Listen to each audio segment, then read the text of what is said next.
মিষ্টি রাত। $30,000। $30,000?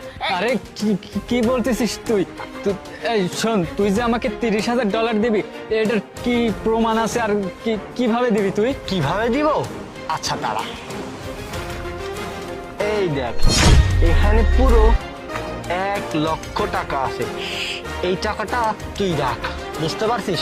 আর তোর বউকে আজকেই আমার হাতে তুলে দে।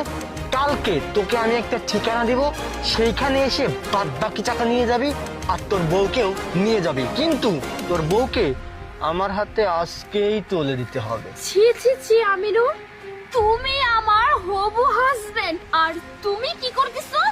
টাকার লোভে হবু বউকে অন্য একটা ছেলের হাতে তুলে দিচ্ছ, যাকে তুমি চেনো না জানো না, তারপর তার হাতে।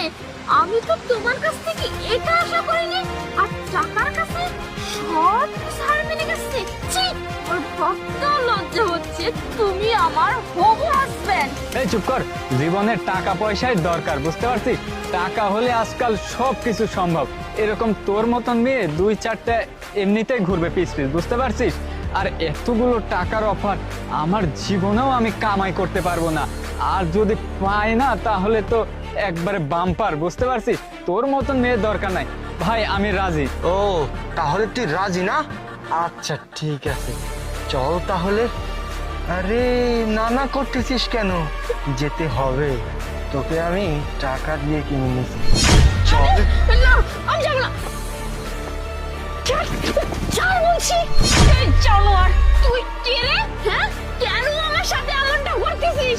বলতেছি ভালোই ভালো, তুই এখন থেকে চলে যা। কি জন্য আমাকে কিনছিস?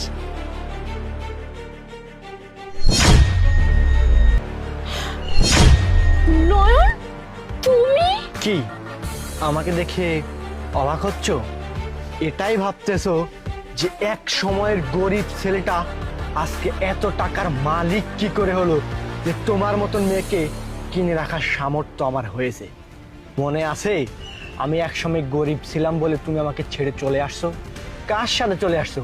ওই ছেলেটার সাথে যার কিচ্ছু নেই, ও শুধুমাত্র ওর বাবার টাকায় চলে, নিজের টাকা ইনকাম করার মতো কিছু নেই।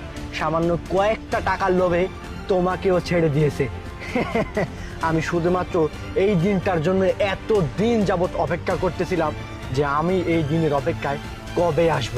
আজকে সেই তোমাকে ওর কাছ থেকে টাকা দিয়ে কিনে নিয়ে আসছি। এমন একজন মানুষের হাত ধরেছে তুমি আমাকে ফেলে এসে, যে কিনা তোমাকে টাকার বিনিময়ে আরেকজনের কাছে বিক্রি করে দেয়। নয়ন, আমি আজ বুঝতে